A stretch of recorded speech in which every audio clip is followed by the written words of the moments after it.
योग चित्तवृत्ति निरोधा। सामान्य अर्थ में अगर हम इसको देखें, विस्तार हम नहीं करेंगे इनका, क्योंकि बहुत बड़ी व्याख्या होती है और उसमें अगर हम जाएंगे तो समय काफी लगेगा। और अभी हमारे पास समय की भी थोड़ी सीमा निर्धारित है, निश्चित है। 2 महीने बाद नेट का पेपर है, तो हम इसको सूत्रों का अर्थ ही देखेंगे, इसके विस्तार में नहीं जाएंगे। कि चित्त की वृत्तियों का निरोध करना ही योग कहलाता है, पतंजलि ऐसा कहते हैं। तो चित्त के अंदर आप जो मन बुद्धि अहंकार है उसको ले सकते हैं, ले ही नहीं सकते, उसको लेना पड़ेगा, क्योंकि चित्त के ही भेद योग दर्शन में मन बुद्धि और अहंकार को माना है। और उन्हीं की जो वृत्तियां हैं, वो जो चित्त का जो जो भी व्यापार है वो अन्य विषयों से होता है, उनको नियंत्रित कर लेना, यानी अपने मन बुद्धि और चित्त पर पूर्णतया से नियंत्रण कर लेना, उनको अंतर्मुखी बना लेना। और केवल अंतर्मुखी बना लेना ही नहीं, उनका पूर्णतया निरोध कर लेना। आप पढ़ेंगे जब वेदांत हम उसकी चर्चा करेंगे, वहां पर समाधि षटक संपत्ति है। तो शम दम उपरति तितिक्षा, ये सब 6 साधन बताए हैं। तो एक शमन होता है और एक दमन होता है, तो पूरी तरह उनका दमन कर देना, उनको दबा देना, उनको जो है दग्ध बीज कर देना, ये ही चित्त की वृत्तियां जो है इनको पूरी तरह से रोक देना, निरोध कर देना ही योग कहलाता है। और योग का अर्थ जो है समाधि है, या जुड़ना है अपने आप से या परमात्मा से। तो एक तरफ तो जहां आप निरोध कर रहे हैं, आप अपनी चित्त की वृत्तियों को विषयों से रोक रहे हैं, दूसरी तरफ से जो योग का अर्थ है जोड़ना, तो विषयों से तो आपने रोका, लेकिन अपने आप से आप स्वयं जुड़ रहे हैं, तो उसी को योग कहते हैं।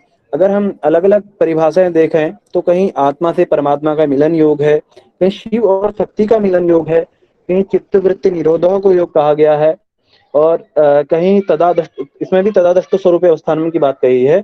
अन्य जगह भी कहीं के पर बताया कि अपने आप में आत्मा के साथ मिलन कर लेना ही योग है।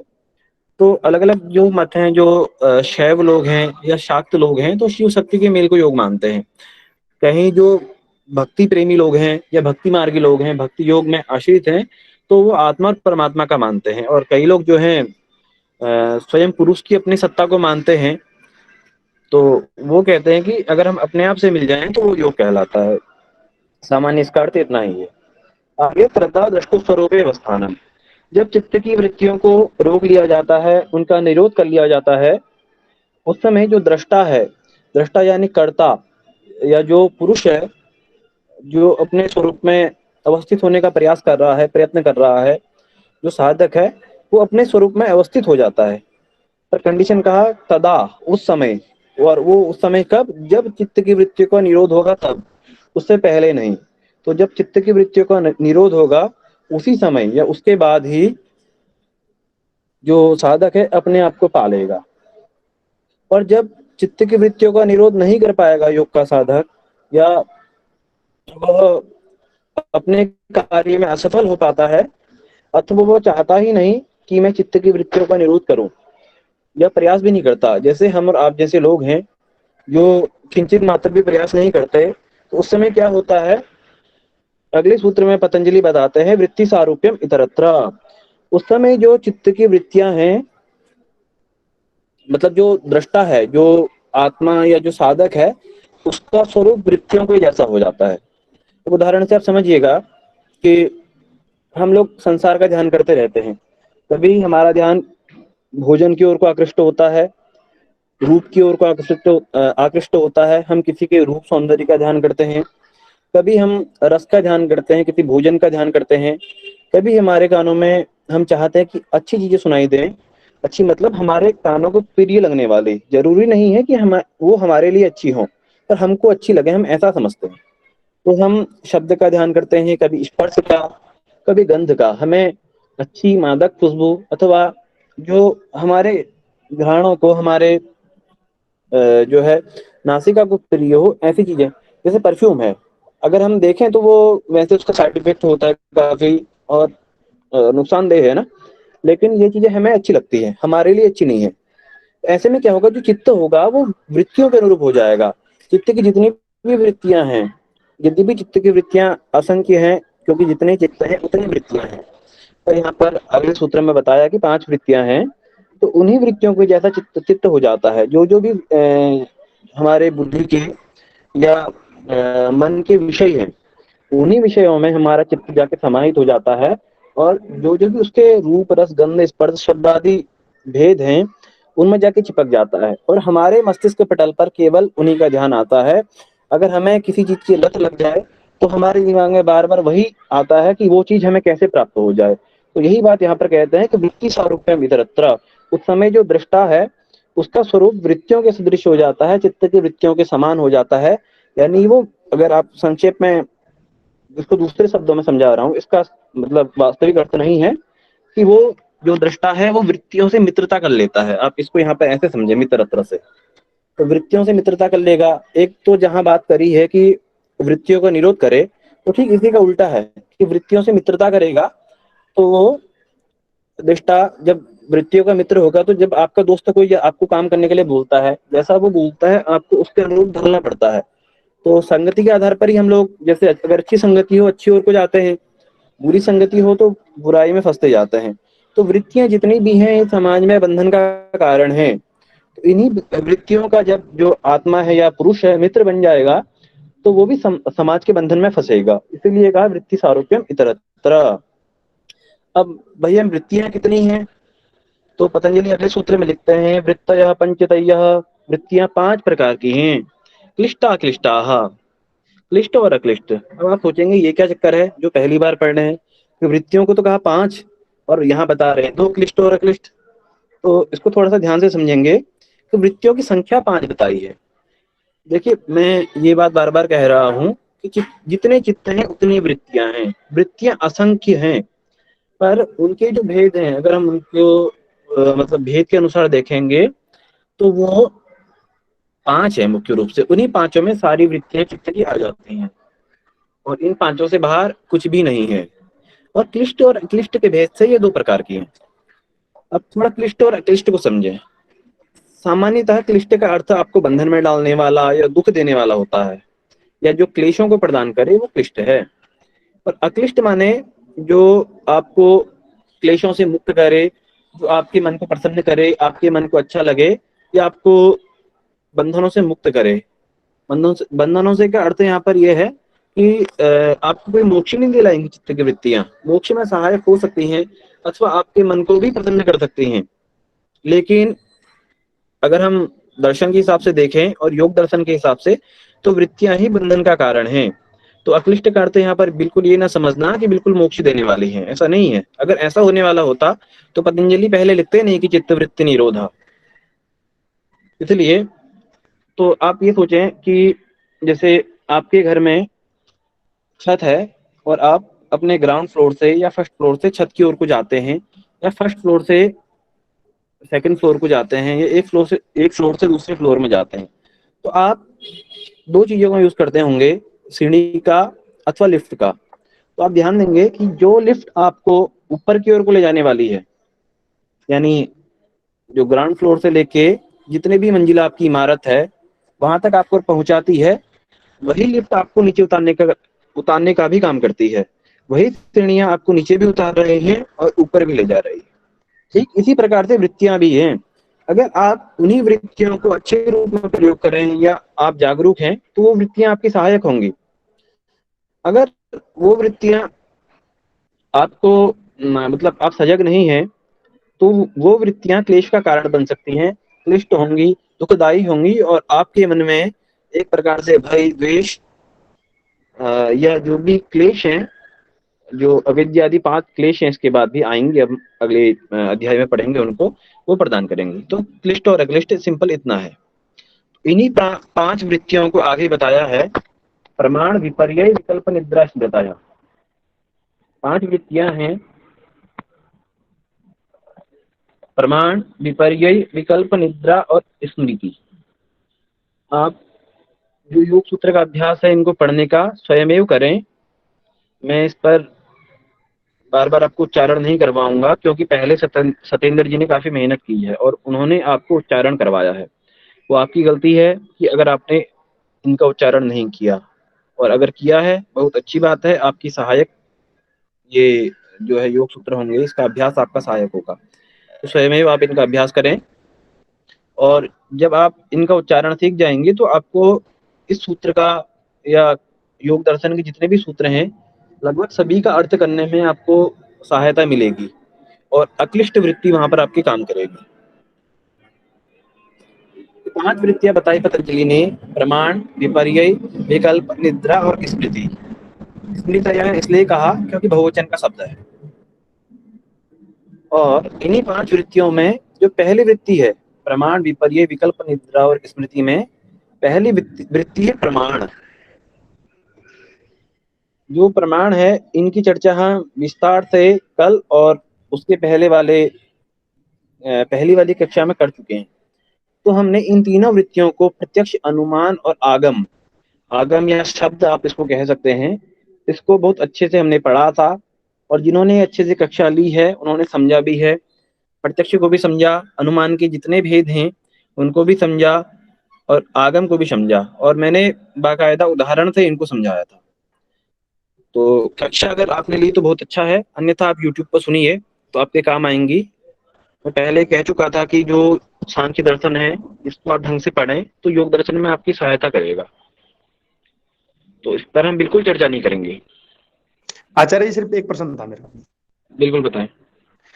आचार्य, जैसे आपने कहा कि दृष्टा जो है आत्मा जहां पर है, आत्मा ये कह रहे कि वृत्तियों के समान रूप वाला हो जाता है। तो जैसे प्रमाण है तो प्रमाण में किस प्रकार से समान रूप वाला होगा, वो विप्रिय में कैसे समान रूप वाला, थोड़ा सा इसको समझा दीजिए। हाँ, आगे सूत्र में वही चर्चा करने वाले हैं। अगर आपके प्रश्न है आप लिख लीजिएगा, तो जितने भी प्रश्न हैं सभी के आप लिखें, बाद में पूछें, क्योंकि इससे जो एक फ्लो है वो टूट जाता है। अगर हर कोई बीच में प्रश्न करने लगेगा तो सब लोग बाकी लोगों को डिस्टर्ब होता है। ठीक है जी, ठीक है जी। ठीक है, अब हम यही बता रहे हैं कि किस प्रकार से वो सहायक होता है, किस प्रकार से निरोध करने वाला होता है। प्रत्यक्ष के बारे में हमने जो है अच्छा ये बता रहे थे कि प्रत्यक्ष किस प्रकार से सहायक होता है और किस प्रकार से निरोध करता है, ये आपने पूछा था ना। आपका प्रश्न क्या था? मेरा प्रश्न यह था, हाँ जो अभी अभी जो सूत्र पढ़ा है हमने, वृत्ति हाँ सारूपी है, मित्रत्र है, हाँ तो वहां हाँ पर ये कह रहे हैं कि दृष्टा वो जो है वृत्तियों के समान रूप वाला हो जाता है दृष्टा। हाँ तो हाँ। वृत्तियों के समान रूप वाला कैसे हो जाता है जी वो, कैसे होता है बताता हूँ जी। आप उदाहरण में। हाँ उदाहरण दे रहा हूँ, अन्यथा मत लीजिएगा। किसी को किसी से प्रेम होता है, तो वैसे अगर हम योग दर्शन का या किसी भी दर्शन का उद्देश्य देखें तो ईश्वर की प्राप्ति है। और अगर हम किसी के ख्यालों में खोए रहेंगे, किसी को एक झलक देख लेंगे, तो वो पहली वृत्ति वहां पर कौन सी होगी? किसी को देखना, प्रत्यक्ष वृत्ति होगी, प्रत्यक्ष प्रमाण होगा। और प्रत्यक्ष प्रमाण में जब आप किसी के स्वरूप का ध्यान करेंगे और वही स्वरूप आपके चित्त में बार बार बैठ रहा है, आपको बार बार डिस्टर्ब कर रहा है, आपका पढ़ाई में मन नहीं लग पा रहा उस कारण से, तो क्या वो अक्लिष्ट नहीं होगा? तो आपका जो चित्त है, जो विषय आपके बार बार ध्यान में आ रहा है, आपको कभी टेंशन होती है किसी चीज की, आपने किसी के पैसे देने हो, कर्जा देना हो, तो आपका बार बार ध्यान वही जाता है। तो चित्त माने क्या है? मन, बुद्धि, अहंकार। आपका जो ध्यान है बार बार वही आ रहा है कि मैंने उसके पैसे देने हैं, और कल अगर वो मेरे पास आया कि मेरे पास पैसे नहीं होंगे, है। एक सेकेंड।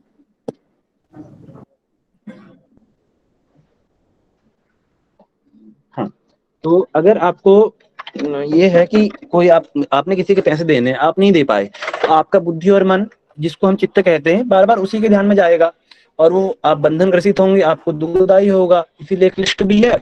और इसीलिए जो आपका चित्त है वो उस वृत्ति के अनुरूप हो जाएगा, जो भी आपने वो मतलब शब्द रूप में है, गंध रूप में है, स्पर्श रूप में है, अथवा जिस किसी भी रूप में हो, तो आपका चित्त उस रूप में जाके वहां बद जाएगा। तो यही है वृत्ति सारूप्य मित्रत्र, और इसी को क्लिष्ट भी कहा अगर वो बंधन युक्त होता है तो।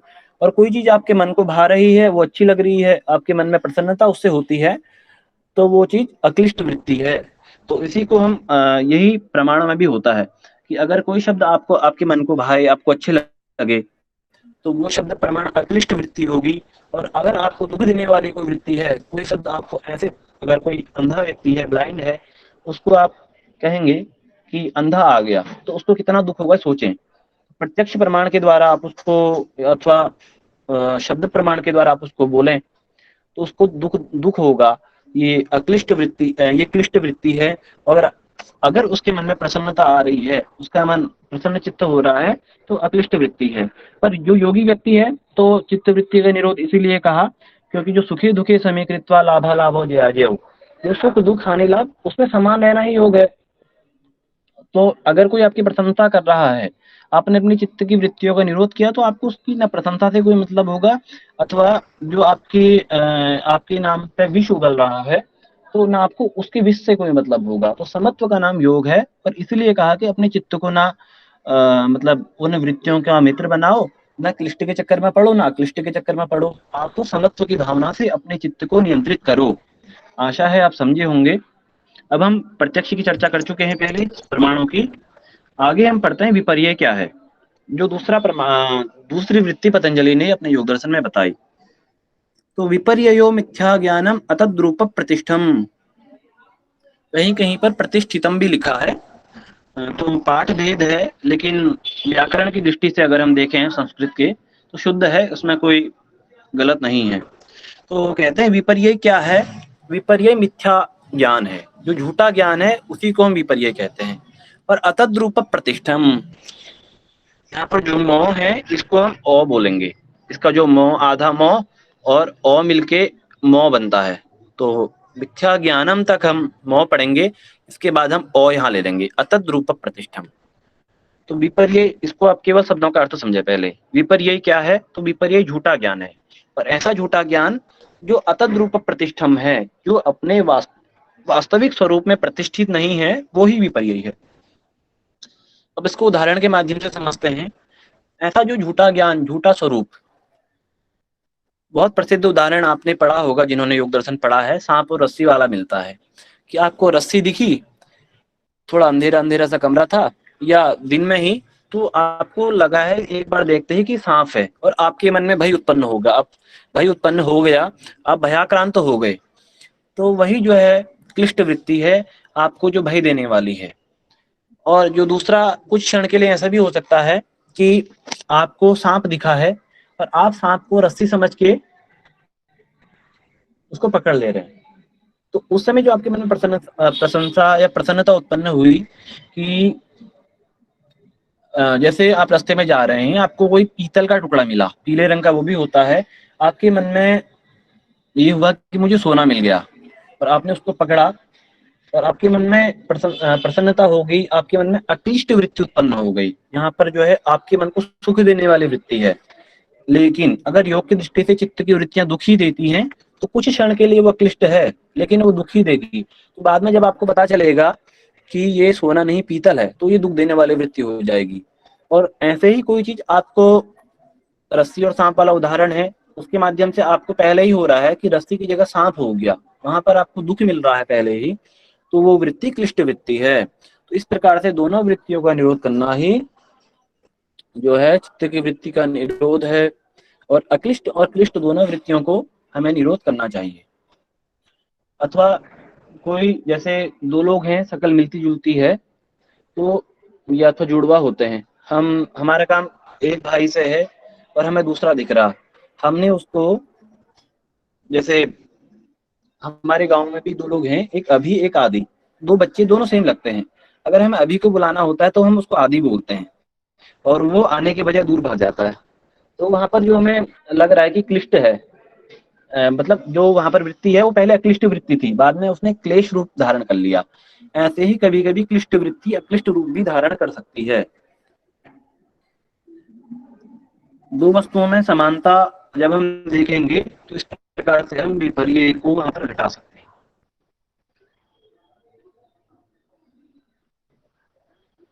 तो विपर्य हो गया। अब विकल्प की हम बात कर रहे हैं। विकल्प क्या है, पतंजलि लिखते हैं, शब्द ज्ञानानुपाति वस्तु शून्यो विकल्प। जो शब्द ज्ञान जनित, जो ज्ञान शब्द जनित ज्ञान के साथ साथ होने वाला है, जिसका विषय वास्तव में नहीं है, वह विकल्प है। तो इसको, इस सूत्र का अर्थ समझे। वस्तु शून्यो कह रहा है। वस्तु शून्य माने जो चीज हमसे कही तो जा रही है, या शब्द माने जो शब्द प्रमाण है, वो लिखा भी हो सकता है, कहा जा रहा है, पर वो वास्तव में है ही नहीं, वो ही वृत्ति विकल्प है। एक उदाहरण समझे कि कोई व्यक्ति आपसे कह रहा है सबसे पहले ये मान लें कि भगवान नहीं है दुनिया में। हम कह रहे हैं कि भगवान है ही नहीं, मतलब ये प्रामाणिकता है, वास्तव में दुनिया में भगवान नहीं है। उदाहरण के लिए बोल रहा हूँ, आप मानिएगा मत, भगवान के बिना तो दुनिया चलती नहीं है। एक उदाहरण देने के लिए आपको समझा रहा हूँ कि भगवान है ही नहीं दुनिया में, ठीक है। लेकिन अगर कोई आपसे बार बार कह रहा है कि भगवान है, भगवान है, भगवान है, और भगवान को मानो, उसकी पूजा करो और उससे डरो, ठीक है, उसने आपसे इतना कहा, और आपने क्या किया, भगवान के डर से दुनिया के जो है सारे, जो आप गलत कामों में प्रवृत्त होने वाले थे या प्रवृत्त थे, चोरी, डकैती, हिंसा, मादक पदार्थों का सेवन, या जितने भी दुष्कृत्य होते हैं, उनमें प्रवृत्त हुए आप, और आपने भगवान के डर से उनका त्याग कर दिया। तो वो क्या है, अक्लिष्ट वृत्ति है। क्योंकि उसका लाभ इतना होगा, अगर भगवान नहीं भी है और आपने ये सोच के कि भगवान है, तो इसकी वजह से आपने अपने गलत कामों का त्याग कर दिया, तो इसका लाभ क्या हुआ कि आप गलत चीजों से बच गए। अगर आप चोरी कर रहे थे तो हो सकता है एक ना एक दिन आपको जेल में जाना पड़ेगा। लेकिन अगर आपने उस भगवान के डर से, जो आपसे कहा गया लेकिन झूठा ज्ञान है, उसके डर से आपने दुष्कृत्यों को छोड़ दिया, तो वो अक्लिष्ट वृत्ति है। लेकिन अगर आप फिर भी अपने कामों में प्रवृत्त हैं, तो वो वृत्ति क्लिष्ट वृत्ति है, आपको जो है दुख देने वाली है। अथवा कई बार ऐसा भी होता है कि हमें डरा दिया जाता है, कोई बात ऐसी होती नहीं है, लेकिन हमें डरा देते हैं कि आज ऐसा ऐसा होने वाला है, तो वो शब्दों के द्वारा जो हमें ज्ञान हो रहा है। कई बार भूकंप इत्यादि की खबरें आती हैं, झूठी होती हैं, तो हमें शब्द के माध्यम से बात पता चलती है, या बहुत सारे फेसबुक में, व्हाट्सएप में अफवाहें फैलती हैं कि बहुत सारे अलग अलग विषयों पर, तो हम उसको वास्तविक समझ लेने लगते हैं। और जब हम वास्तविक समझते हैं, हमारा चित्त, हमारा मन भयाकुल हो जाता है, डर जाता है। तो जो हमारे मन में क्लेश पैदा करे, ऐसी शब्द रूपी चित्त की वृत्ति क्लिष्ट वृत्ति है, क्लेशों को देने वाली है, दुख को देने वाली है। इसलिए इन दोनों वृत्तियों का भी, शब्द की क्लिष्ट और अक्लिष्ट वृत्ति का भी निरोध कर देना चाहिए।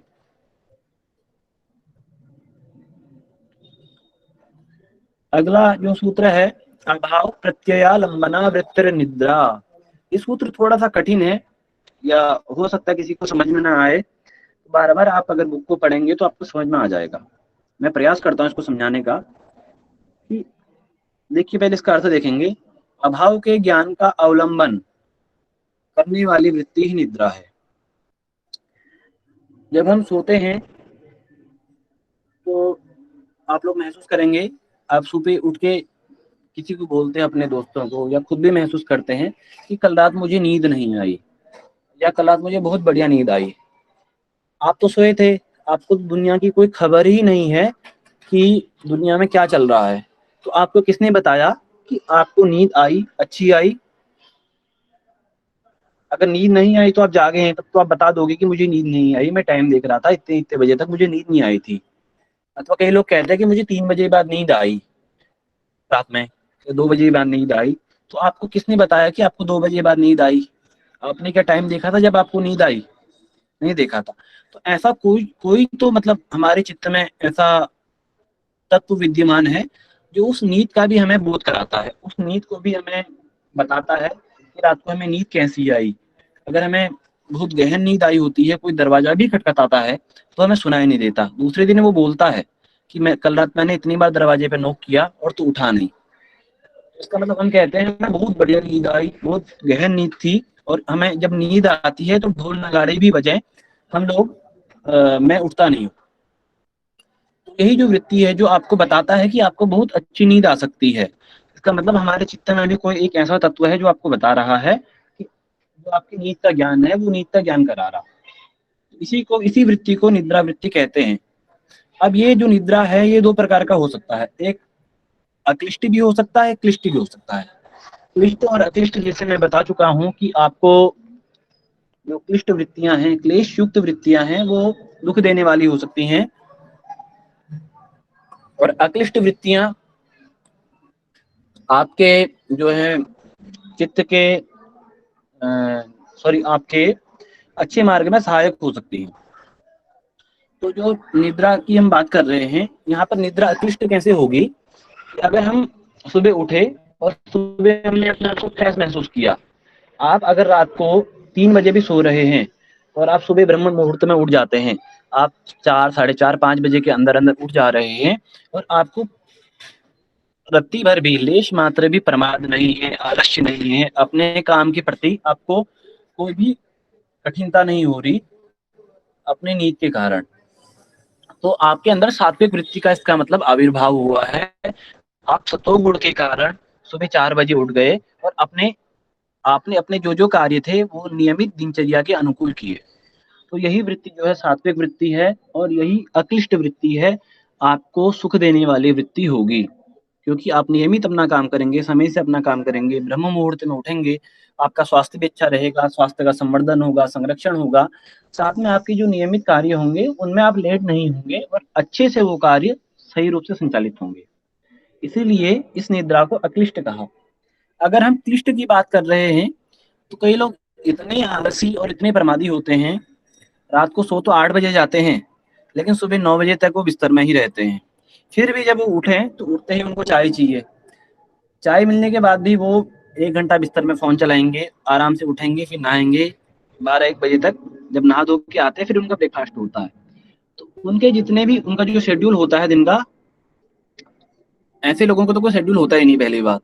और जिनका अगर होता है, जो इस प्रकार से शेड्यूल होने के बाद ये काम कर रहे हैं, उनके गुण मन में, उनके चित्त में तमोगुण का आविर्भाव हुआ है, तमोगुण उत्पन्न हुआ है, तो वो वृत्ति क्लेश देने वाली वृत्ति है, क्लिष्ट वृत्ति है। क्योंकि अगर आप नियमित जो है उठने के बाद आलस्य कर रहे हैं, तो आपको रोज क्लेश होगा। आप ब्रह्म मुहूर्त में उठने के बजाय, ब्रह्म मुहूर्त में स्वाध्याय करने के बजाय आप सोए हैं, और जिस समय पढ़ना चाहिए उस समय आप सो रहे हैं, जिस समय सोना चाहिए उस समय आप रात को 11 बजे खा रहे हैं खाना। तो यही वृत्ति जो है क्लिष्ट वृत्ति है, क्लेशों को देने वाली है। इससे आपका जीवन क्लेशों युक्त हो सकता है, आपको कठिनाई आ सकती है अपने जीवन में। इसीलिए इस वृत्ति को भी 2 भागों में बाँटा गया, क्लिष्ट और अक्लिष्ट। इसको एक बार आप पढ़ेंगे निद्रा वाले को, तो आपको समझ में आ जाएगा। अगर इससे निद्रा से संबंधित कोई प्रश्न आपका होगा, तो आप कल मुझे बताएँ, क्योंकि आप इसको एक बार पढ़ें स्वयमेव, तब जाके आपको समझ में आएगा। और जब आप समझेंगे तभी आपको इससे संबंधित प्रश्न उठेंगे। तो ये निद्रा की बात है। अब हम स्मृति की बात करते हैं। 5वीं जो वृत्ति बताई पतंजलि ने, अनुभूत विषया संप्रमोषो स्मृति। अनुभूत किए गए विषयों को जो प्रकट कर देती है, वही वृत्ति स्मृति है। हमने किसी विषय का पहले अनुभव कर लिया है, शब्द के द्वारा भी किया जा सकता है, अथवा अन्य प्रमाणों के द्वारा, अथवा चारों वृत्तियों के द्वारा ग्रहण किया जा सकता है। उन्हीं वृत्तियों के अनुभव को बार बार याद कर लेना ही स्मृति है। अर्थात जो पहले की 4 वृत्तियां हैं, ये जो स्मृति है उन्हीं पर आधारित है।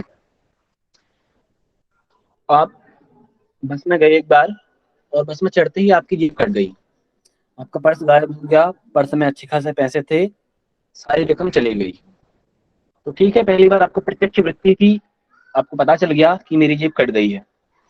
फिर आप जब दोबारा बस में जा रहे हैं, तो तत्काल आपको स्मृति हो जाएगी जिसकी अनुभूत विषय की, जो आपने पहले अनुभव कर लिया है, उसी अनुभूत विषय की स्मृति होगी। अगर आप ऐसी स्मृति होने के बाद भी सावधानी से अपने जो आपका जो पर्स पीछे की जेब में रखा हुआ था, उसको अपने बैग में रखकर, बैग को आगे को रखकर सुरक्षित रूप से बस में जा रहे हैं, आप सजग हो गए हैं, सतर्क हो गए हैं कि पिछली बार मेरा पर्स चोरी हो गया था, जेब कट गई थी, इस बार मैं सावधानी पूर्वक इस बस में यात्रा करूंगा। तो यही वृत्ति अक्लिष्ट वृत्ति है, चित्तों के क्लेशों को दूर करने वाली है। अगर हम क्लिष्ट वृत्ति की बात करें, तो इसी उदाहरण में कि एक बार जेब कटी, फिर हम लापरवाही कर रहे हैं, पर्स के साथ, मोबाइल के साथ, हम पीछे जेब में फिर वैसी मोबाइल रख के चल रहे हैं, पर्स रख के चल रहे हैं, और हमने सावधानी कोई नहीं बरती, और वही क्लिष्ट वृत्ति का परिणाम होगा कि हमारी जेब फिर से कट जाएगी। स्मृति होने के बाद भी हम कहेंगे देखा जाएगा जो भी होगा, और उसी के अनुरूप, और उसके बाद भी ये घटना हमारे साथ हो चुकी है, स्मृति में भी हमारे आ गई है, और स्मृति में आने के बाद भी हम लापरवाही बरत रहे हैं। तो यही स्मृति का जो है क्लिष्ट वृत्ति का उदाहरण है, और भी बहुत सारे उदाहरण हो सकते हैं। तो तो आशा है कि आपको ये जो है चित्त की पांचों वृत्तियां समझ में आई होंगी। अगर पहले इन पांचों वृत्तियों से संबंधित आपका प्रश्न है तो आप पूछें, फिर हम आगे के सूत्रों को कंटिन्यू करते हैं।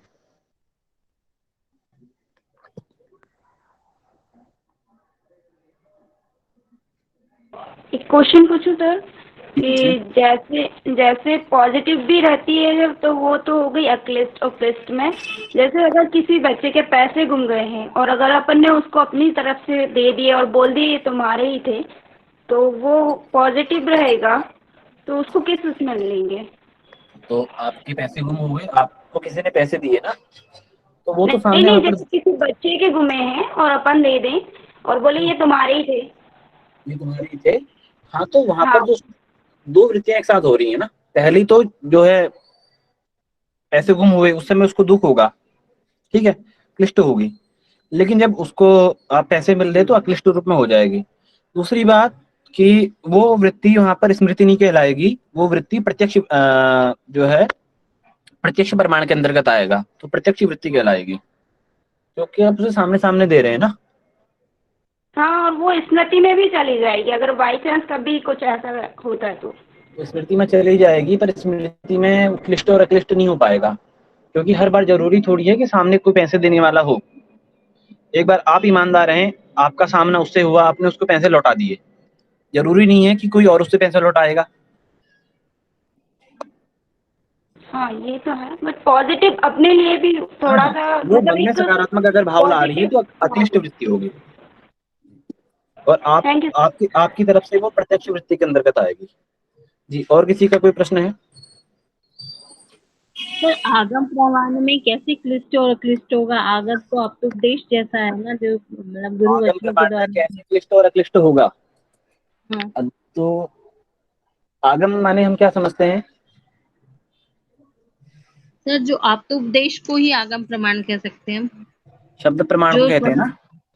अच्छा, हाँ इसका अगला सूत्र है योग दर्शन का, अभी हम जो पढ़ने वाले हैं उसको थोड़ा सा बताइए।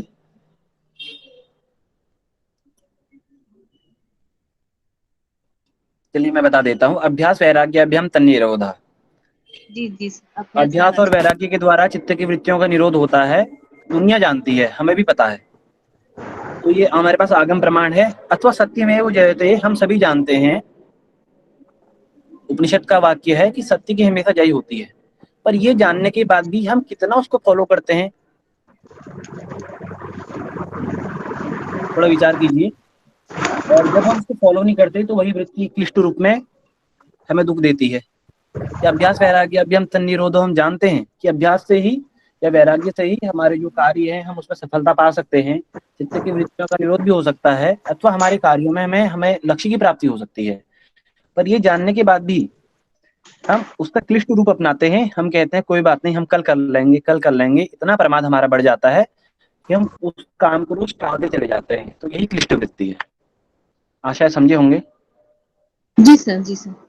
सर सर जी अ, वेदों की अनुभूति वो भी आगम प्रमाण हो सकती है ना, यानी हम जी, श्रवण करके उसको। कल के विषय में बताया था मैंने कि वेद ओके पुराण ठीक। जितने भी हमारे ग्रंथ हैं, सब ग्रंथ हाँ, वो, और जो भी किसी प्रमाणिक व्यक्ति के द्वारा कोई बात कही जा रही। और आज की डेट में तो जैसे हमारा न्यूज चैनल है, अखबार है, ये सब भी आज बेशक वो फेक हो गया। कुछ टाइम पहले तक माना जाता था कि जो हमारे समाचार पत्र वगैरह बहुत प्रमाणिक माने जाते थे।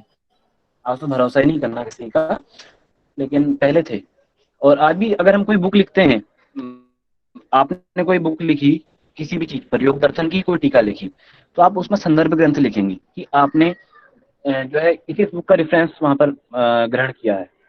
तो उसमें भी आप लिखते हैं कि मैंने यहाँ से ये चीज उठाई, यहाँ से ये चीज उठाई। तो उसी को ही हम आगम प्रमाण कहते हैं, कि आपकी बात भी प्रमाणिक हो जाएगी कि ये सही है और किसी प्रमाणिक पुस्तक में वो बात लिखी है।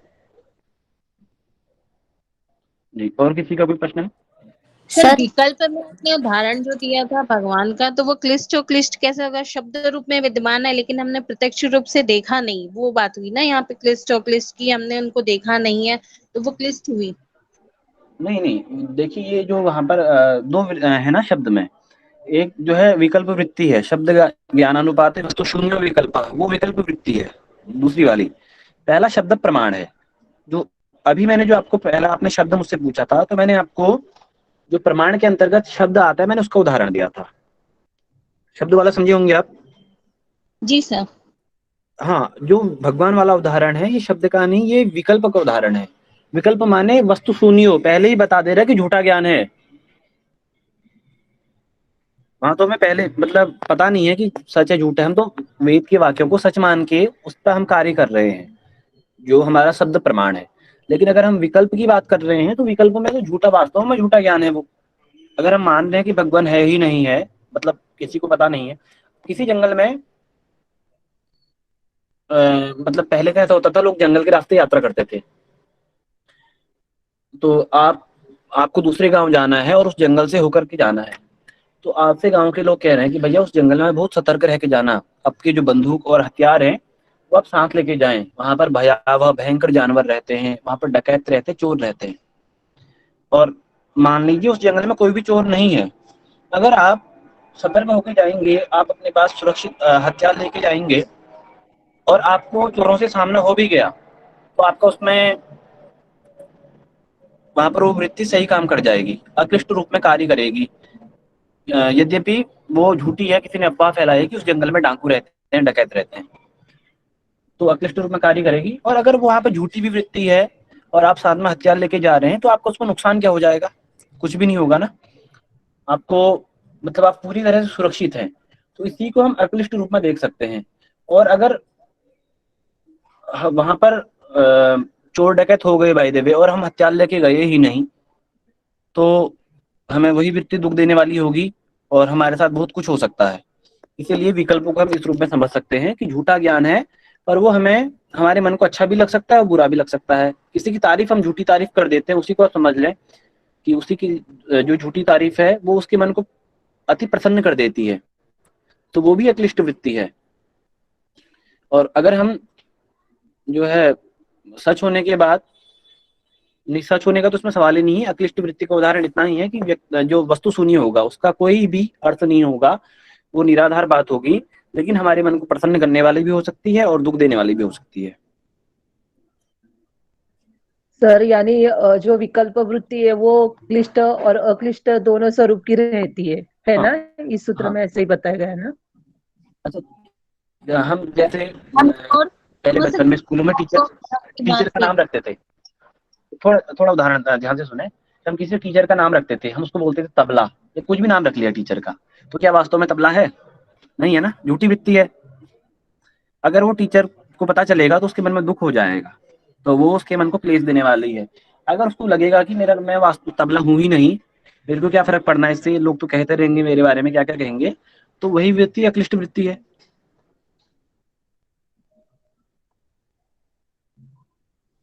वृत्ति समझ में आया? जी सर। सर इसे हम एक तरह से ऐसे भी समझ सकते हैं कि स्वर्ग और नरक हमने देखा नहीं है, सिर्फ सुना है, तो जो दुख दे वो नरक है और जो देव स्वर्ग है वो क्लिष्ट क्लिष्ट, ऐसे भी ले सकते हैं उसको। हाँ, लेकिन अगर हम अपने ग्रंथों की बात करेंगे तो वहां पर हमें शब्द प्रमाण के जरिए पता चलता है, और हाँ शब्द शब्द। प्रमाण जो है सत्य पर आधारित है। और अगर हम आस्तिक हैं, हमारे वेदों के प्रति, शास्त्रों के प्रति आस्था है, तो हमें ये स्वीकारने ही पड़ेंगे।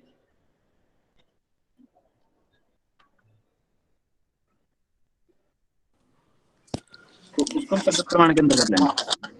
सर विकल्प और विपर्याय थोड़ा मतलब सेम सेम विकल्प थोड़ा और लग रहा विपर्यय में है अंतर अगर। इतना है कि विकल्प जो है शब्दों के द्वारा उत्पन्न होता है, विपर्यय स्वरूप के द्वारा उत्पन्न होता है। रस्सी और सांप का क्या है, स्वरूपाकार है, कोई रूप पर आश्रित है। रस्सी जो है पंच तन्मात्राओं में रूप है ना, तो आपने हाँ रूप को देख के गलत रूप समझ लिया, तो वही जो है विपर्यय हो जाएगी। और अगर आप शब्दों की बात करते हैं तो वो वृत्ति विकल्प हो जाएगी। ओके जी सर। चलिए अब हम आगे कंटिन्यू करते हैं।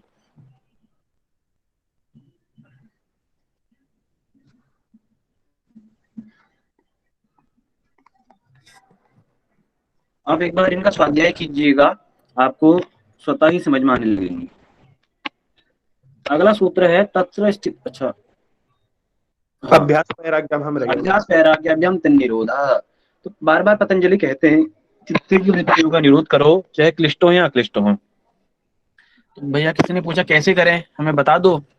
पतंजलि कहते हैं अभ्यास वैराग्याभ्याम तन्निरोधः, अभ्यास और वैराग्य के द्वारा चित्त की वृत्तियों का निरोध करो। गीता में भी भगवान ने कहा है, अभ्यासेन तो कौन्तेय वैराग्येण च क्रियते। अर्जुन कहता है भगवान से कि चंचलम मे मना कृष्ण परमाति बल दृढ़म। हे अर्जुन, हे कृष्ण, मेरा मन चंचल है, बिल्कुल हवा के समान, रुकता ही नहीं, क्या करूं, उस मन को कैसे नियंत्रित करूं। तब भगवान वहां पर भी यही बात कहते हैं। और यहाँ पर पतंजलि भी लिख रहे हैं कि अभ्यास और वैराग्य, अभ्याम दो चीजें हैं, इन दोनों के द्वारा अपनी चित्त की वृत्तियों का निरोध कर सकते हो, उनको नियंत्रित कर सकते हो, उन पर लगाम लगा सकते हो और उनको रोक करके अपने आप को प्राप्त किया जा सकता है। तो फिर पूछा अभ्यास क्या है। कहते हैं कि तत्र स्थितो यत्नोऽभ्यासः। अभ्यास जो है, तत्र स्थितो, जो आप प्रयत्न कर रहे हैं किसी कार्य में, अथवा तत्र माने वहां पर, कहां पर, चित्त की वृत्तियों के निरोध में किया गया प्रयास ही अभ्यास है, या चित्त की वृत्तियों के निरोध हेतु किया गया प्रयत्न ही, यत्न माने प्रयत्न, प्रयत्न माने प्रयास अथवा अभ्यास। तो चित्त की वृत्तियों को निरोध करने के लिए उसमें स्थित होकर के किया गया प्रयत्न ही अभ्यास कहलाता है। आप जो कोई भी प्रैक्टिस करते हैं वो भी अभ्यास के अंतर्गत आती है। जो कोई भी पढ़ाई के लिए प्रयत्न करते हैं, संघर्ष करते हैं अथवा परिश्रम करते हैं, तो बार बार किसी कार्य के लिए आपको सजग होना पड़ता है, एकाग्र होना पड़ता है, स्थिरता लानी पड़ती है। ऐसे ही जब योग साधक चित्त की वृत्तियों के नियंत्रण के लिए भी ऐसी प्रयत्न करता है, जैसे हमने उस दिन वैराग्य की अवस्थाएं पढ़ी थी। कोई मुझे बताए वैराग्य की कितनी अवस्थाएं हैं? 8 अवस्थाएं सर।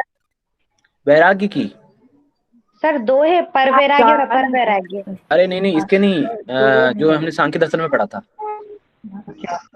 सर वो सर उसमें वैसे तो 5 सात्विक और तामसिक है। और भी 3 टाइप से। चार सर सात्विक और तामसिक बताया था आपने। 4 है, 4 यतमान अवस्था, व्यतिरेक अवस्था, केंद्रीय अवस्था और वशीकरण अवस्था। बिल्कुल। तो आपको वैराग्य के लिए भी अभ्यास करना पड़ेगा। तो ये वैराग्य की अवस्थाएं हैं। तो वैराग्य में पहला जो उसकी स्टेज थी वो बताई, यतमान माने प्रयत्न करना। तो वहां पर भी आप वैराग्य लेने के लिए, विषयों से मुक्त होने के लिए अभ्यास कर रहे हैं। तो वही यतमान यहाँ पर भी यत्न रूप में कहा गया, उसी को यत्न वहां पर यतमान कहा है। तो अभ्यास करना ही बार बार, या परिश्रम करना है किसी के लिए, उसको अभ्यास कहा गया। ये तो सिंपल है, इसको ज्यादा एक्सप्लेन करने की आवश्यकता नहीं है। अब पूछा किसी ने कि वो अभ्यास कैसा हो, कि अभ्यास को कैसे करें। पतंजलि लिखते हैं आगे, जो अभ्यास कैसा हो, सतु दीर्घ काल नैरंतर्य सत्कारा सेवितो दृढ़ भूमि ही। वह अभ्यास किस प्रकार से हो, तो कहते सतु, वह अभ्यास हो दीर्घ काल, वह अभ्यास दीर्घकालिक होना चाहिए। आप ये सोचें कि मैं कोई छोटा सा 2 महीने का कोई परिश्रम कर रहा हूँ और 2 महीने में मैं बहुत मतलब बड़ी सफलता को हासिल कर लूंगा, तो असंभव है। हाँ, हो सकता है छोटे लक्ष्य के लिए छोटा प्रयास आवश्यक है, पर आपको कोई बड़ा लक्ष्य प्राप्त करना है, बड़ा उद्देश्य प्राप्त करना है, तो उसके लिए आपको लंबे समय तक अभ्यास करना पड़ेगा। इसीलिए कहते हैं दीर्घकाल। तो अभ्यास कैसा हो, तो कह रहे दीर्घकालिक हो, बहुत लंबी अवधि तक हो, लंबे समय तक चलने वाला हो। दूसरी बात, आप लंबे समय तक अभ्यास तो कर रहे हैं, लेकिन वह अभ्यास जो है, कॉल आ रहा किसी का, हाँ, लंबे समय तक तो आपने किया, ठीक है, लेकिन उस अभ्यास में निरंतरता नहीं है, सततता नहीं है। आप उस अभ्यास को रोज नहीं कर पा रहे हैं। जैसे आपने 2 साल का योग से एमए किया और आपको 2 साल तक आसन की प्रैक्टिस करवाई गई अपने विश्वविद्यालय में, तो दीर्घ काल तक एक आपने अभ्यास किया योग को पढ़ने का, योग को जानने का, समझने का। तो आपने औपचारिक रूप से दीर्घकाल तक तो किया, लेकिन निरंतरता नहीं है। आपने आज आसन किया, आज आसन करने के बाद आप 2 महीने के बाद फिर आसन कर रहे हैं, आपको फिर शौक लगा कि मैं आसन करता हूँ, बीच में छोड़ दिया, फिर कुछ दिन शुरू किया, फिर कुछ दिन बंद कर दिया। तो ये निरंतरता नहीं है, ये सततता नहीं है। अभ्यास लक्ष्य की प्राप्ति के लिए बार बार अभ्यास करना ही उस लक्ष्य की प्राप्ति के लिए एक विशेष कारण बनता है, और वही हमारी सफलता का द्योतक होता है। अगर हम निरंतरता हमारे अभ्यास में नहीं है तो अभ्यास निष्फल हो जाता है। इसीलिए कहा कि अभ्यास निरंतर करो, सतत करो, कंटिन्यू करो, वही निरंतरी है।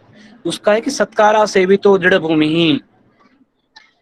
आपने अभ्यास निरंतर भी किया, सतत भी किया,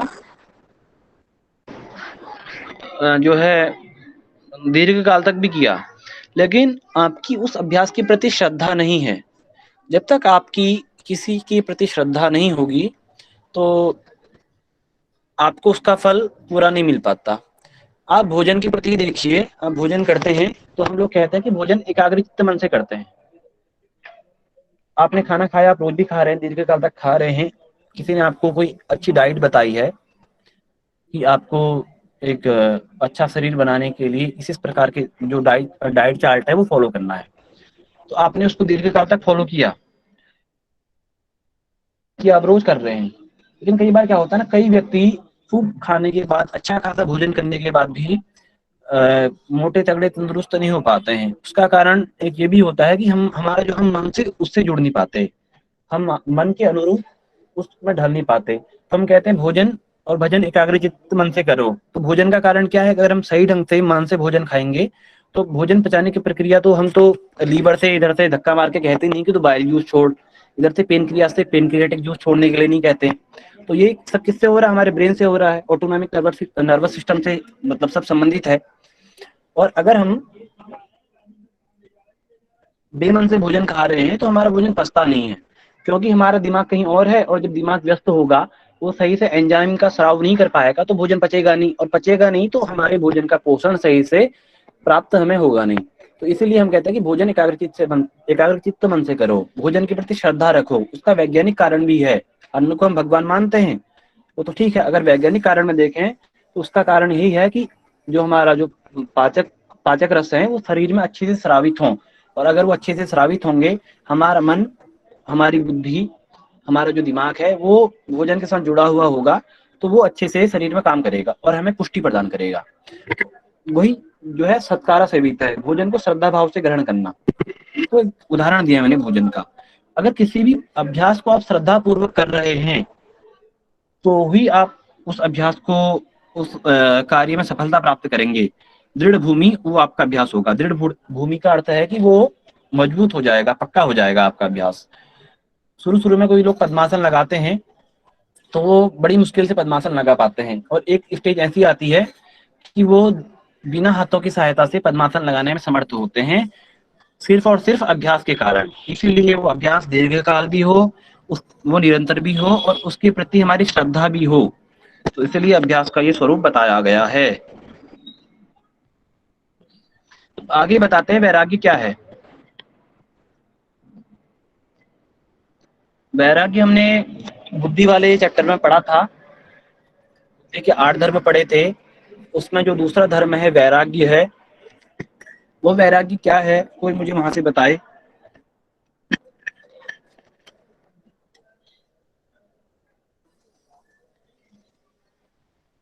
क्या आप तक आवाज आ रही है?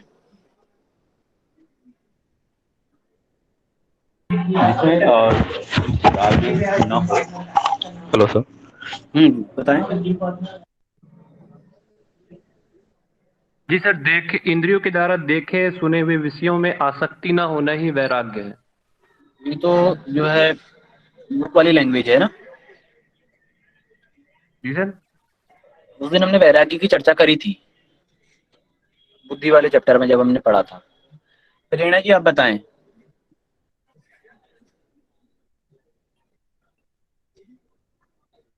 हाँ जी सर। सर एक और बताया था आपने, सुखानुसई राग, सुख के पीछे होने वाले द्वेष को राग कहते हैं, और उसी को भी राग बताया था सर। सर जी सर आपने विराग के चरण बताए थे। जिससे पूछा जा रहा है कृपया वही बताएं।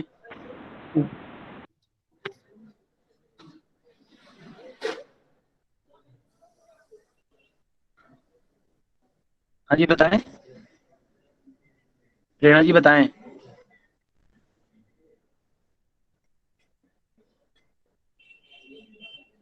सर मैंने बताया तो अभी। आपकी आवाज नहीं आई थी यहाँ तक। हेलो सर, वैराग की 4 अवस्थाएं बताई गई हैं, ये पढ़ा था मैंने, यत्नाम अवस्था, व्यतिरेक नहीं, अवस्था, वो तो एकंद्रिय अवस्थाएं हैं, अवस्था और वशीकरण विराग समाधि होता अवस्था। क्या है? वैराग होता है सर, आपने बताया था कि जो हम इधर उधर जो अपने 6 हमारी जो इंद्रियां हैं जो इधर उधर लगी रहती हैं उसको उससे वापस खींच लाना, मतलब अपने आप में ही रखना वैराग्य है, जो कि राग ना हो जिसके अंदर, वो वैराग है। विराग है, बहुत अच्छी बात है, अच्छा प्रयास है। बाकी लोग भी पढ़ें, मेहनत करें। आप लोगों से उम्मीदें हैं हमारी कि आप लोग पढ़ेंगे और नेट जेआरएफ क्वालिफाई करेंगे। अगर ऐसे ही रहा तो कैसे काम चलेगा?